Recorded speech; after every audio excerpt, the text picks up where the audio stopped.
여러분 안녕하세요. 오늘은 코드포스 라운드 786번을 네, 786번이 어제 있었고요. 저는 오늘 버추얼로 참가를 해서 F번까지 해결했어요. 저는 A번부터 한번 문제를 살펴볼게요.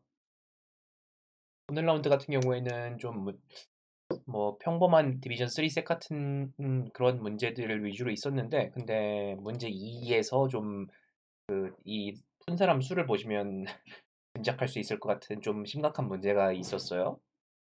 한번 A번부터 문제를 살펴보도록 할게요. A번. A번은 어떤 정수 X랑 Y를 받고요. 그 정수 X랑 Y를 받았을 때 그 양의 정수 A랑 B를 선택하래요. 그리고 A랑 B를 골랐으면 거기다가 X에다가 정확히 A번, X는 BX 이걸 정확히 A번 해서 Y로 만들고 싶대요. 그러니까 우리는 그 어떤 처음에 x에서 시작해서 여기다가 b를 곱하는 과정을 그 임의의 횟수만큼 몇 번을 해서 이거를 결국은 y로 만들고 싶다는 거죠. 그러면 우리는 이 과정에 대한 그 정보들을 좀 생각을 해볼 수가 있는데 어떤 특징이 있을지를 생각을 해볼 수가 있는데, 우리는 매번 양의 정수를 곱하죠. 양의 정수를 곱하기 때문에 x가 y의 약수여야만 이런 연산을 할 수 있으리라 생각을 할 수 있고요. 그리고 또 어, 우리는 연산을 몇 번을 해야 되는지를 어떻게 정할까요? 이게 그 어떤 특정한 정수, b죠. 이 b의 a제곱을 x에다가 곱한 게 그게 그 y가 돼야 되는 거잖아요. 그러니까 y는 x에 곱하기 b의 a제곱이 돼야 되는 거잖아요. 그런데 여기서 이 a를 임의의 수로 정할 수 있으면, 그러면 우리는 결국은 우리가 그 x랑 y를 통해서 알게 되는 건 이 값이고, 이 값을 b의 a제곱 형태로 임의의 수로 만들면 되는 거잖아요. 그러면 이걸 임의의 수로 만들기 가장 좋은 형태는 a는 1인 경우예요. 왜냐면 a는 1인 경우에는 b를 마음대로 바꿔서 b의 a제곱을 임의의 형태로 바꿀 수 있어요. a가 2거나 3이거나 그런 식으로 그러면 완전 제곱수, 세제곱수 그런 것만 만들 수 있지만, a를 1로 고정시켜 놓으면 우리는 b를 특정한 수로 바꿔서 아무런 수나 만들어서 x에 곱해서 y를 만들 수 있는 거죠. 그러면 우리는 a를 항상 1로 고정을 시켜 놓고 그 x랑 y를 입력을 받아서 y를 x로 나눈 값을 이 b를 구합니다. 그래서 우리는 그 1하고 2를 출력하면 돼요. 2는 y를 x로 나눈 값이 이렇게 두 개의 수를 출력하면 되고요. 만약에 x가 y의 약수가 아닌 경우에는 0, 0을 출력하면 됩니다.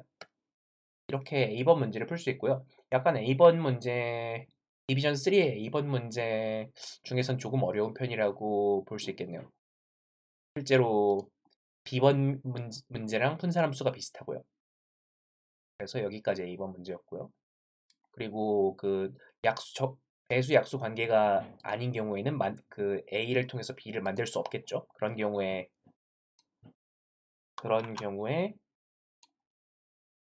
0, 0을 출력하면 됩니다. 다음으로 문제 B번을 볼게요. 문제 B번은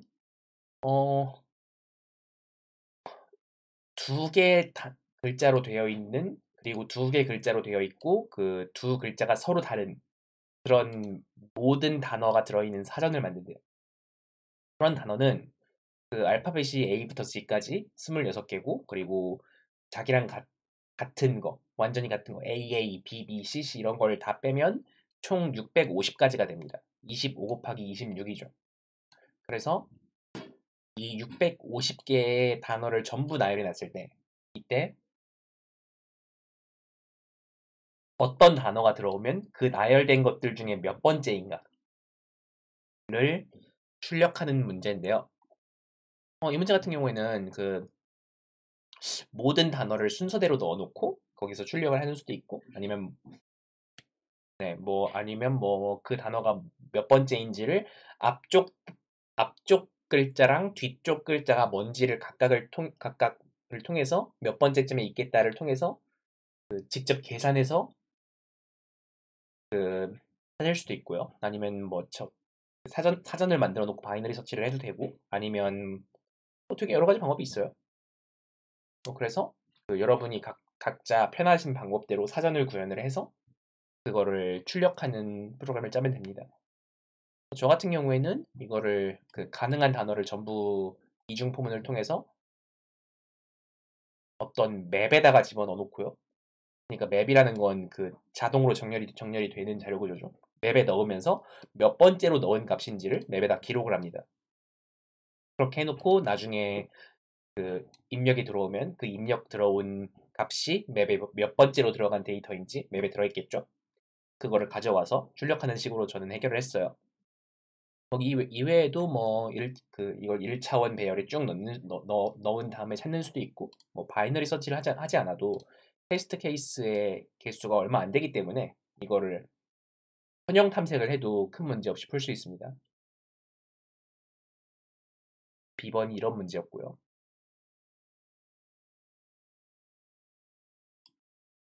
다음으로 C번인데, C번은 일종의 약간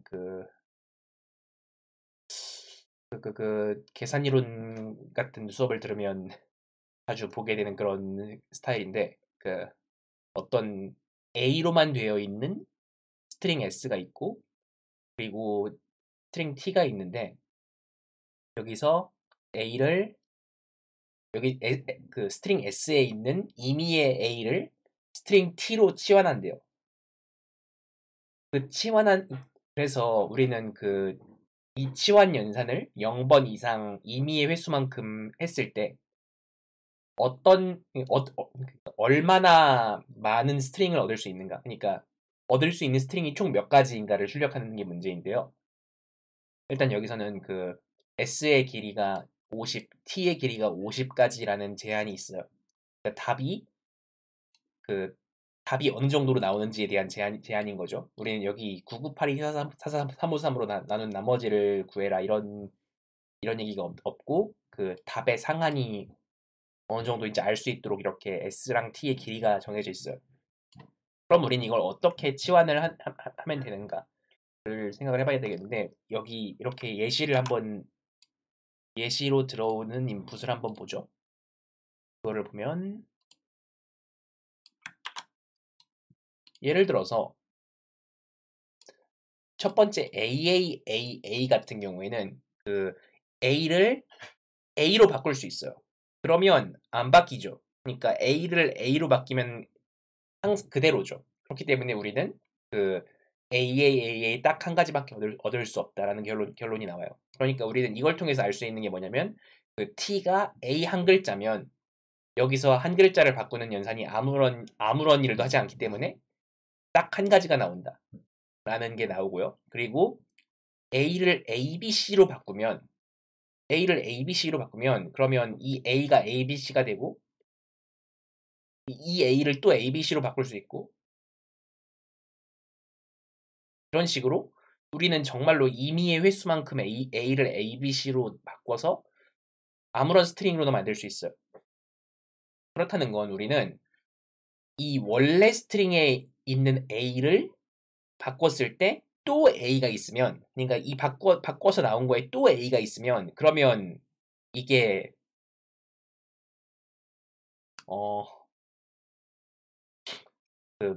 무수히 많이 늘릴 수 있는 형태가 돼서 답이 무수히 많이 나오게 되죠. 네, 그래서 우리는 두 가지 형태의 답을 봤어요. 그리고 세 번째로 A를 B로 바꿔요. 이 경우에는 이 T에 A가 없죠. 그러면 우리는 A를 B로 바꾸는 것만 가능해요. 그러면 우리는 A를 B로 바꾸거나 바꾸지 않거나 해서 두 가지를 얻을 수 있죠. 이런 형태를 조금 더 확장을 해보면, 만약에 A가 있어요. 이걸 T가 B입니다. 그러면 우리는 이거를 B로 바꿀 수 있고요. 이걸 B로 바꿀 수 있고, 이걸 B로 바꿀 수 있어요. 이렇게 총 세 글자니까 이걸 바꾸냐 마냐, 이걸 바꾸냐 마냐, 이걸 바꾸냐 마냐를 선택을 해서 2의 세제곱이 돼서 총 8가지 답이 나옵니다. 이런 식으로 원래 형태에는 A가 있는데 나중 형태, 그러니까 원래 형태에는 A가 있고 그 바꾼 형태에는 A가 없으면 그러면 우리는 A가 된 걸 다시 되돌리는 게 문제는 아니고 A가 된 걸 뭐 거기서 더 바꿀 수 없는 거잖아요. 그리고 우리는 이 A 하나하나가 서로 독립이에요. 그러니까 그 앞쪽에 바꾼 거랑 뒤쪽에 바꾼 거랑 전혀 상관없이 독립이니까 우리는 이 독립 시행의 그 경우의 수를 다 곱해서 총 2의 세제곱이 된다. 그러니까 우리는 그 앞쪽 스트링에 있던 A의 개수만큼 2의 제곱을 한 게 답으로 나오게 된다라는 결과를 얻을 수 있어요. 이 문제 같은 경우에는 굉장히 친절하게도 이 예제에서 나온 형태가 다예요. 이 세 가지만 이 세 가지만 다 파악하면 답이 다 나오거든요. 근데 딱 한 가지 주의해야 될 게 있는데 S가 굉장히 길 수가 있어요. S가 50글자까지 나옵니다. 근데 우리는 만약에 10불을 쓰면 일반적으로 32비트 정수형을 쓰죠. 그래서 이 문제를 해결할 때는 좀 더 긴 정수형을 처리할 수 있는 그 롱 같은 데이터 타입을 쓰는 게 좋아요. 그래서 여기 답을 구할 때 롱 타입을 썼죠. 이런 점을 주의를 해야 합니다. 그래서 이렇게 문제 C를 해결할 수 있고요. 또 이제 D로 가볼게요. 문제 D는 조금 뭐라 그러나 컨스트럭티브, 그러니까 좀 실제로 이 입력 출력을 만져보면서 그 형태를 파악하는 그런 문제인데요. 일단은 어떤 배열 A, B, C가 있고 처음에 모든 원소가 A에 들어있고 거기서 B, C를 만드는 과정이 주어집니다. 그래서 우리는 그 A의 맨 뒤에 있는 원소를 B에 하나씩 넣는데 넣을 때는 B의 중간에 넣어요.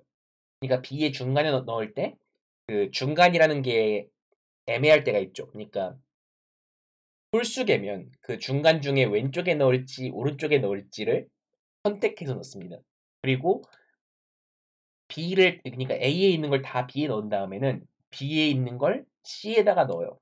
B에 있는 걸 C에다 넣을 때도 마찬가지로 그 B의 중간에서부터 넣는데 그때 왼쪽에 있는 걸 넣을지 오른쪽에 있는 걸 넣을지 선택할 수 있어요. 이 과정을 통해서 처음에 A가 어떻게 생겼는지가 주어졌을 때 그 A를 가지고 마지막까지 C를 만들었을 때 C가 정렬된 상태일 수 있는가라는 게 이 문제예요. 이 문제 같은 경우에는 한번 좀 여러 번 이거를 입력을 좀 만져보면서 이게 제가 푼 흔적이죠. 이렇게 하면서 어떻게 어떤 형태로 나오는지를 좀 생각을 해볼 필요가 있는데요. 일단은 이 문제를 푸는데 제일 도움이 되는 부분은 만약에 뭐 B의 데이터가 뭐 이렇게 A, B, C, D 이렇게 네 개가 있었다고 해봅시다. 배열 B에. 그러면 C에 넣을 때 우리는 이 B나 C 중에 하나를 반드시 선택해서 맨 앞에 넣어야 돼요. 그리고 선택하지 않은 나머지 하나는 반드시 그 다음에 들어와요. 그러니까 우리는 맨 처음 두 개가 항상 B, C로 시작하거나 아니면 C, B로 시작하게 된다. 그러니까 B에 들어있는 거에 맨 가운데 두 글자는 그 맨 앞에 들어가게 된다. 마찬가지로 그 다음 가운데에서부터 그 다음 두 글자는 그 뒤에 들어오게 된다. 그러니까 우리는 A, D나 B, A 중에 원하는 걸 선택할 수 있는데 나머지 원소들이랑은 전혀 관련이 없다는 거예요. 이런 식으로 두 글자씩 자기들끼리만 바꿀 수 있다라는 관계를 B에서 C로 바꾸는 과정을 좀 분석을 해보면 알 수 있어요. 그리고 이렇게 두 글자씩 바꿀 수 있는 관계가 A에서 B로 갈 때도 마찬가지로 작동합니다. 그러니까 A에서 B로 만약에 A, 그러니까 이건 A는 역순으로 들어가니까 D가 아니라 B잖아. B, C, B, A가 있었어요.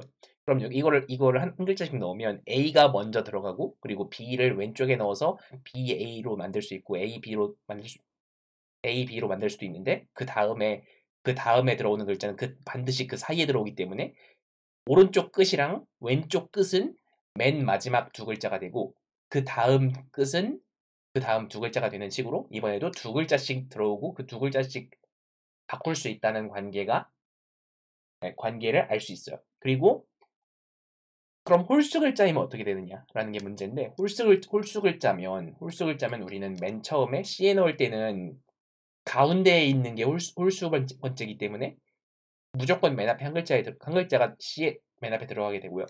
그리고 A에서 홀수 글자는 그 홀수 글자면 맨 마지막 글자이기 때문에 B의 한 가운데에 들어가게 되죠. 그러니까 우리는 그 두 글자씩 바꾸는데 만약에 홀수 글자면 A의 맨 앞에 있는 건 못 바꾼다. 그러니까 맨 앞에 있는 건 무조건 여기고 나머지는 두 글자씩 골라서 바꿀 수 있다라는 걸 알 수 있어요. 그러면 그렇게 못 바꾸는 글자 하나 또는 뭐 홀수 글자면 하나를 못 바꾸고 짝수 글자면 못 바꾸는 글자는 없죠. 이거 빼고 나머지를 둘 짝지어서 바꾸어서 A를 기준으로 역순으로. 그러니까 우리 이걸 오름차순으로 만들고 싶은데 근데 이 배열은 우리는 맨 마지막에서 갖다 쓰기 때문에 이 A를 기준으로 내림차순이어야 그 전체를 C에서 오름차순으로 정렬할 수 있죠. 그래서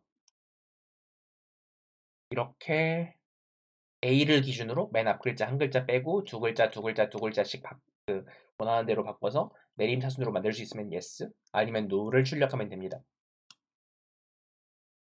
그래서 그걸 구현은 저는 어떻게 했냐면 A를 일단 내림차순 그 내림차순으로 만드는 게 편하니까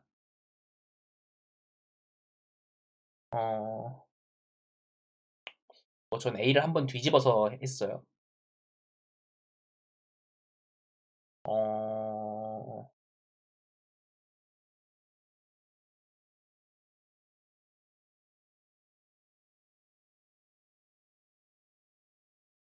네, 뭐 그렇습니다.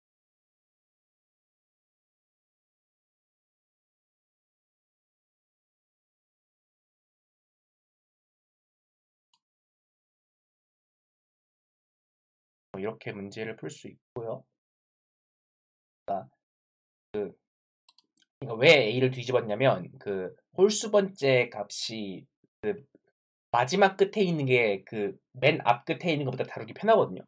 그래서 그리고 A를 기준으로 오름차순이 맞네요. 그러니까 내림차순이 아니라 A를 기준으로 오름차순이 되어야 B를 기준으로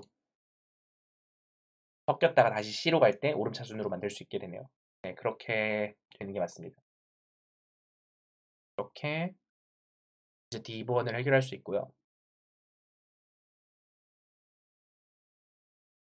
다음으로 문제 2번인데 문제 2번은 좀 문제가 많았죠. 그러니까 일단은 어떤 문제였는지부터 얘기를 하고 들어보도록 하죠. 모노카프가 어떤 게임을 하는데 어떤 나란히 늘어서 있는 벽들이 있대요. 그러니까 N개의 벽이 있어요. N개의 벽이 있고 그 벽들의 내구도가 이렇게 주어집니다. 이때 모노카프가 이 벽을 공격을 하는데 공격을 할 때마다 특정한 벽 하나를 내구도를 2를 내리고 그리고 그 왼쪽에 있는 벽 하나, 오른쪽에 있는 벽 하나를 내구도를 1씩 내려요. 이 행동을 임의의 횟수만큼 할 수 있을 때 그걸 몇 번 해야 벽을 2개 부술 수 있느냐라는 게 문제인데요. 2개 부숴야 한다는 게 어려운 점인데 이 문제는 굉장히 테스트 데이터가 약해가지고 그 테스트 대회 중에는 맞았다고 나온 게 대회 끝나고 핵이 굉장히 많이 나온 문제예요. 그래가지고 좀 말이 많았던 문제인데 심지어는 어느 정도였냐면 그 대회가 끝나고 그 일을 푼 사람 수가 한 2천 몇 명이었다고 들었는데 근데 지금 500 몇 명이죠. 네, 이 정도입니다. 그래서 이 문제는 그 몇 가지 정도 그 깰 수 있는 벽이 몇 가지 정도 케이스로 나뉘고 그 벽들을 어떻게 깨는지에 따라서 그 전략을 적용하는 그런 문제인데요. 일단은 우리는 그 벽이 인접해 있는 경우, 그러니까 그러니까 두 개의 벽을 깨는데 두 개의 벽이 좀 가까운 그러니까 예를 들어서 이런 경우, 181 같은 경우에는 가운데 있는 벽만 때리는데 그 왼쪽 벽이랑 오른쪽 벽이 깨지는 경우죠. 이런 경우, 아니면 뭐 좀 벽이 멀리 떨어져 있는 경우, 아니면 아예 한 칸 사이로 붙어 있는 경우, 이런 것들을 그 하나하나 좀 생각을 해봐야 돼요. 그러니까 케이스 바이 케이스로 나눠서 그 문제를 해결을 하면 되는데, 그래서 우리는 그거를 총 세 가지 정도 케이스로 나눌 수 있어요. 전체적으로 보면 어떻게 나눌 수 있냐면 그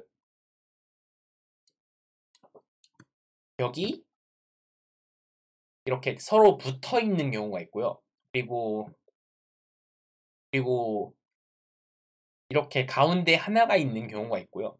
그리고 다음으로 그 전혀 상관없는 곳에 이렇게 따로 있는 경우가 있어요. 이렇게 총 세 가지 경우만 있어요.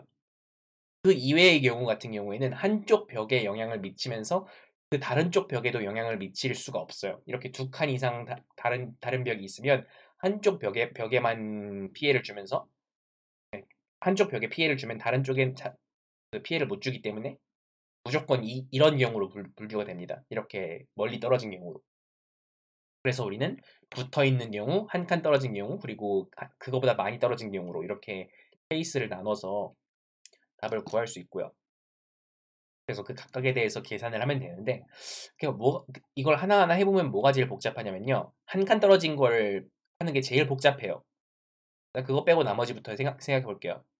두 칸 떨어져 있으면 가운데 있는 벽을 둘 중 하나 깨질 때까지 때린 다음에 그 왼쪽이나 오른쪽 중 하나를, 그러니까 그 남은 하나를 그 2점씩 때리면 되겠죠. 그래서 두 칸 떨어져 있는 경우는 그렇게 계산하면 되고요. 그리고 그 멀리 떨어진 경우는 각각 끝날 때까지 2점씩 계속 때리면 돼요. 그래서 그 두 가지는 이렇게 쉽게 해결할 수 있는데, 문제는 하나만 떨어진 경우예요. 하나만 떨어진 경우에는 이거를 어느 쪽을, 그러니까 이게 그 왼쪽을 몇 대 때리고 오른쪽을 몇 대 때리는지에 대한 고민을 해야 되는데요. 근데 여기서 그 이거를 처리하는 데는 되게 여러 가지 방법들이 있어요. 그러니까 왼쪽을 몇 번 때리고 오른쪽을 몇 번 때리느냐에 대해서 그 각각 몇 번 때리느냐에 대해서, 그러니까 의해서 그 답이 결정이 되는데, 이게 그 왼쪽을 몇 때리는 횟수를 가지고 x축으로 봐서 그 총 때리는 횟수를 그래프를 그려보면 이런 형 이런 형태가 돼서 그 이 전체를 3분 탐색을 해가지고 구하는 방법도 있고요. 네, 이런 방법도 있어요. 근데 여기서 이 3분 탐색에서 주의해야 될 점은 여기가 그, 그 답에 해당하는 노드가 두 개 나오기 때문에 이걸 좀 주의를 해야 되는 되고요. 그리고 3분 탐색 외에는 그 직접 이 두 개의 벽이 있을 때 그 두 개의 벽의 높이를 통해서 몇 번 때려야 되는지를 계산을 하는 경우인데요. 뭐 저 같은 경우는 어떤 식으로 계산을 했냐면 높은 쪽 벽이 있으면 그 높은 만큼이랑 그 전체 이 높은 쪽 벽의 높이의 2분의 1, 둘 중에 작은 값만큼 높은 쪽을 때립니다. 그러고 나서 남은 게 있죠. 그러고 나서 남은 건 그 양쪽이 높이가 같거나 1 차이가 날 거예요. 그러면 우리는 이거를 두 번씩, 왼쪽 오른쪽 한 번씩 두 번씩 때려요. 그렇게 해서 그러고 나면 그 높이가 0, 0이거나 1, 1이거나 1, 2거나 아니면 2, 2일 거예요. 왜냐면 한쪽이 3 이상이어야 두 번 때리기 때문에. 그래서 각각에 대해서 이건 두 번, 이건 한 번, 이건 한 번, 이건 0번 때리면 끝난다 라고 이렇게 각각 예외 처리를 하는 식으로 저는 구현을 했어요. 그렇게 구현을 하면 이렇게 아마도 틀리진 않을 거예요. 문제는 이게 꽤나 복잡한 과정이고 그렇기 때문에 틀릴 만한 부분이 되게 많다는 거예요. 그리고 이 문제의 테스트 데이터가 그 원본에서 되게 약했거든요. 그래서 그 대회 시간에 어셉트들 받아놓고 테스트 데이터, 그러니까 핵으로 추가된 테스트 데이터로 이 문제를 결과적으로 틀리게 된 부분들이 되게 많을 거예요. 그러니까 이게 코드도 꽤 길고 그 어디 하나 실수할 만한 부분이 되게 많죠. 그래서 좀 주의를 해가면서 문제를 해결하면 되겠습니다. 확실히 좀 손이 많이 가는 문제였어요. 이게 문제 2였습니다. 문제 자체는 그냥 평범한데 좀 테스트 데이터가 많이 말썽을 부린 그런 경우죠. F1을 볼게요.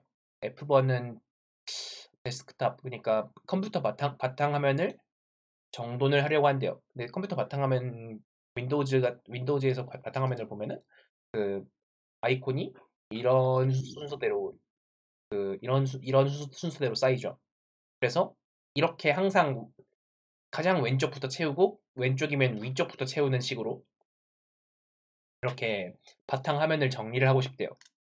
그러니까 근데 문제는 그, 그 과정에서 특정 좌표에 아이콘이 생기거나 아니면 없어지거나 하는데 그렇게 생기거나 없어진 다음에 그때그때마다 아이콘을 몇 번 움직여야 전체 아이콘을 정돈할 수 있는지를 출력해야 된대요. 그러니까 이 문제는 쿼리 문제인 거죠.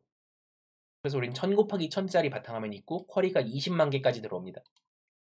그래서 그 x, y 좌표에 그 아이콘이 생긴다 또는 없어진다에 대한 쿼리가 들어와요.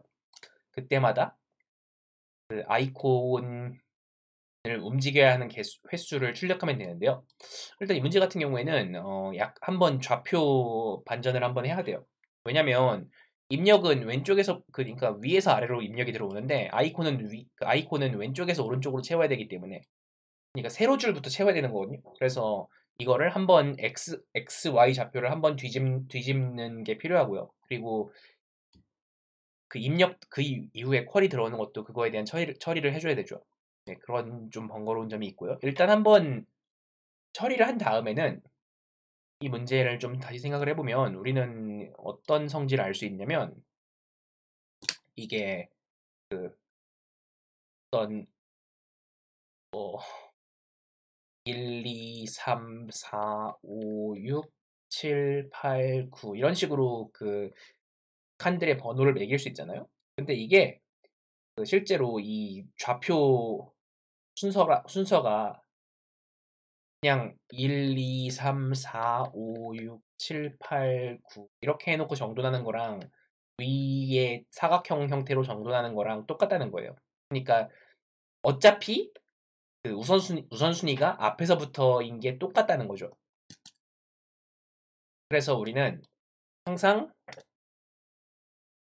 그 그러니까 그래서 우리는 뭐 예를 들어서 이만큼 아이콘이 있다. 그리고 총 아이콘 개수가 5개다. 그러면 우리는 아이콘 개수가 5개니까 5번째까지 채워야 된다라는 거죠. 이런 식으로 일단 우리는 문제를 한번 변형을 해보면 좀 더 편하게 풀 수 있어요. 여기까지 변형을 했으면 그 다음으로 그 몇 번까지 채워야 된다는 걸 어떻게 처리를 할 수 있을까에 대한 고민을 해볼 수가 있는데요. 일단 우리는 그 뭐 여기부터 여기까지 채워야 된다라는 식으로 아이콘 개수를 세가지고 몇 개를 채워야 되는지를 셀 수 있죠. 그러면 우리는 그 어디가 채워져 있는지를 구해서 이 범위 안에 채워져 있는 게 몇 개고 범위 바깥에 채워져 있는 게 몇 개인지를 셀 수 있어요. 그래서 그리고 이 범위가 바뀌면 만약에 채워져 있으면 여기는 범위 안쪽이 되는 거고 채워져 있지 않으면 상관없는 거죠.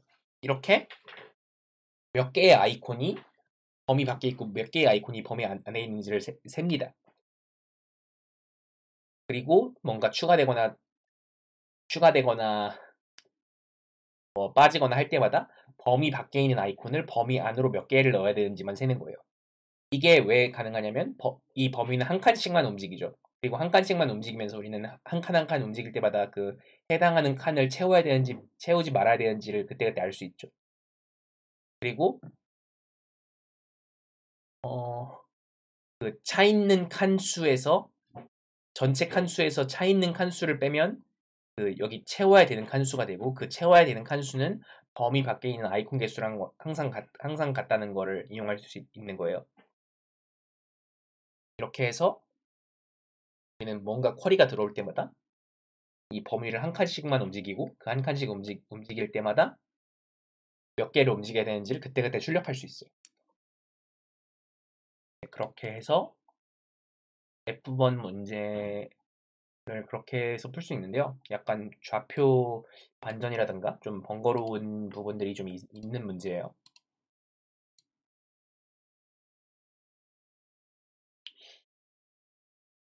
이런 식으로 그 한 칸 밀고 그 밀린 칸에 대해 그러니까 그 넣은 칸을 처리하고 이걸 계속 반복을 하면 되는 거죠. 그렇게 F번 문제를 해결할 수 있습니다. 그래서 오늘 풀어본 문제는 여기까지고요. 질문 있으면 말씀해 주시고 저는 나중에 G를 좀 풀어봐야 되겠고요.